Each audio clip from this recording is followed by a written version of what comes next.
Ny fitsidihan'ny PRRM tany Diegony androany 4 janoary 2024 tsy raraka antany ny ranozanantsika tamin'ny tolona hoy ny filoha tonga namangy ireo naharamboina nandritra ny intolom-bahoaka tany Diegony 20 septambra lasa teo ny filohan'ny fanavozana Andriamatoa Colonel Mikael Randrianirina sy ny vadiny androany. Nosafidiny manokana iantsiranana amin'izao fitsidihan'ny tapany avaratry ny nosy izao mba hanehoan'ny firaisampo amin'ny ireo fianakaviana naharamboina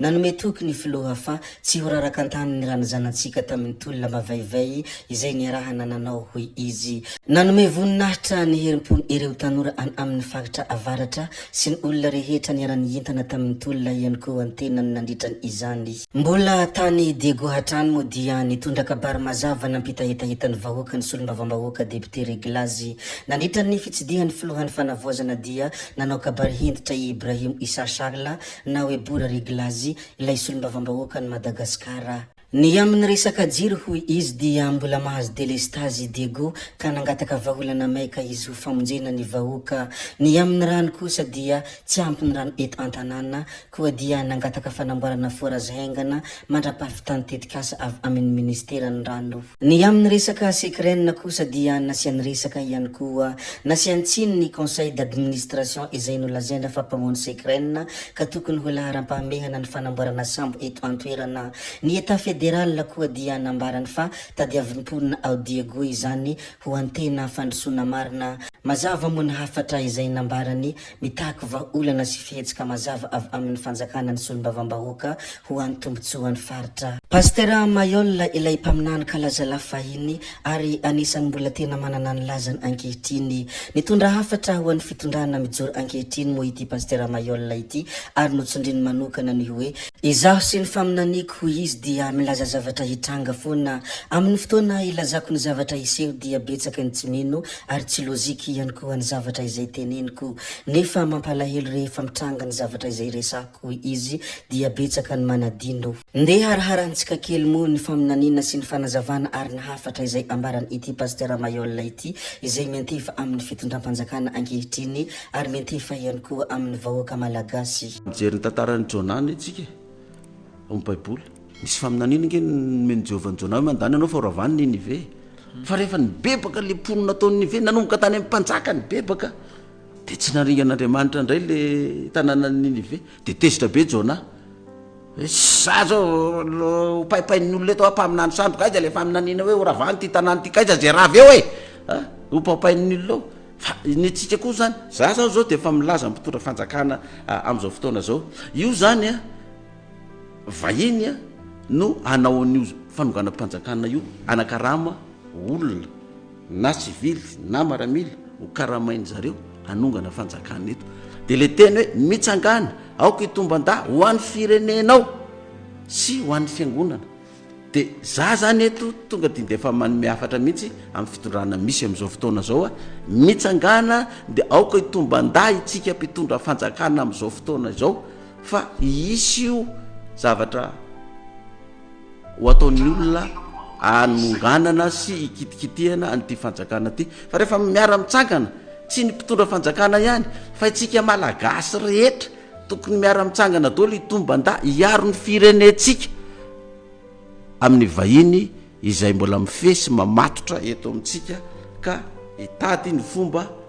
anonganana zay mpitondra hitany fa tsy mifanaraka amin'ny fijeriny na amin'ny tombotsoany manokana de andao hitsanganytsika itombanda mba hiady ho an'ny firenetsika zay ny zavatra nomenana de lazaiko zay zavatra zay lazaiko melo zay io misy lrabely takany hoe misy cyclone ho avy raha misy cyclone ho avy de ataon'ny mpitondra fanjakana nefa mampafantatra ny vahoaka melo mba hiomana isedra le cyclone de tahak'izay koa ty zavatra resako ty misy zavatra ho avy ao de milaza mpitondra fanjakana miomana fa ho avy zany zavatra zany ka aoka tsika itombanda tsy mpitondra fanjakana ihany fa tsika malagasy rehetra hiaro ny firenetsika fa firenena vahiny no anao an'io zavatra io. Zany hoe raha tsolona zany ny tenin'ny pastera hitahita ihany tsy tany hoany nisy hoe tenin'ny pastera isy fifandonan'ny sampy tafika eto Madagasikara ka tafika mihitsy no ampiasain'le vahiny ny vahiny ane izy nge tsy mitondra tafika any amin'ny firenena anankiray raha katao Venezuela zao mitrango raha zany tena nanongana izy raha ty Afrika fa hafa ny tany Venezuela iny tany Venezuela iny zao dia ohatrany karazana efa hoe fampitandremana an'le firenena hafa madinika ny amin'ny hoe tandremo fa zay manana ny baikonay zay manana ny tombontsoanay manokana ny firenenao ka raha tsy anaraka ny baikonay ianao zay tsy te lala fa firenena maleo tena ianao zay tsy te lala fa manana ny sendra fiandiananao ianao fa zay manana ny herinay sy ny fahefanay ka rehefa tsy anaraka ny baikonay ianao vitanay ny manalanao amin'ny toerana misy ianao na izy ianao na izy ianao na iza za zao mihaino ny Ibrahim Traoré amin'ny resaka ty Venezuela ty tena samy teny mihitsy izy hoe izy indray ny firenena manaraka zany ozy izy io ataonao fa nareo milaza hoe démocratie ianao milaza hoe manana ny fiandrianana ny lizy lalàny raisam-pirenena tsy mahazo mitsabaka amin'ny raharaha-pirenena ny firenena olona samihafa ny filoha-pirenena Venezuela mihitsy ozy izy nosamboron'ny Donald Trump dia iny tonga diny de hoentiny any aminy no tsaraina aminy zany venina atao hoe démocratie zany ve ny fahalalahana tena mahasamy teny mihitsy izy zany amin'ny Donald Trump le Ibrahim Traoré dia zay mahatahotra zany ty le filoha-pirenena Ibrahim Traoré Burkina be ty aza fa i Venezuela ary vitany Amerikanina ny anao an'izany nefa tsy naharo azy ny Rosianina dia anao firenena kely ty Afrika io no mitabataba aminazy ao ka mihetsika eo ny tabaviny garainy ve tsy ataony ohatran'io koa ianao dia itsika ty Madagasikara na iza ino na iza tsino ny mpitondra eto amintsika mipetraka fa zao ny vahiny ihany mbola tompony fahefana eto amintsika iza zany zao no mibaiko atsika ao anatin'izay nitandrefana sany tatsinanana satria nisy fiaraha-miasa teo hoe ohatrany hoe nisy cargo sa jet rosianina tonga teto Madagasikara ny amerikanina vesa ny mpitondra fanjakana amin'izao fotoana aloha zao dia mbola eo anatrehany zany zavatra zany raha mihaino dia ny hoe politique tous azimuts hoe afaka mifandray aty tsika tsy mifandray ary mety ve zay ny amin'ny diplomatie ankehitriny zany efa miteny fa ny amerikanina dia tsy fanaraka aminao mihitsy raha mifandray amin'ny rosianina ianao tsy mitandrefana tsy fanaraka amin'izany ho an'izay anao firenena miaraka amin'ny BRICS fa itsika zany tokony atao mazava le politika ivelany amin'ny fifandraisana diplomatie sy géopolitika atsika hoe zany hoe tsy mandaitra ntsony le politika ny amiral ratsiraka hoe politika mitodi-doha amin'ny vazatany efatra tsy miandana amin'ny atsina ny aroa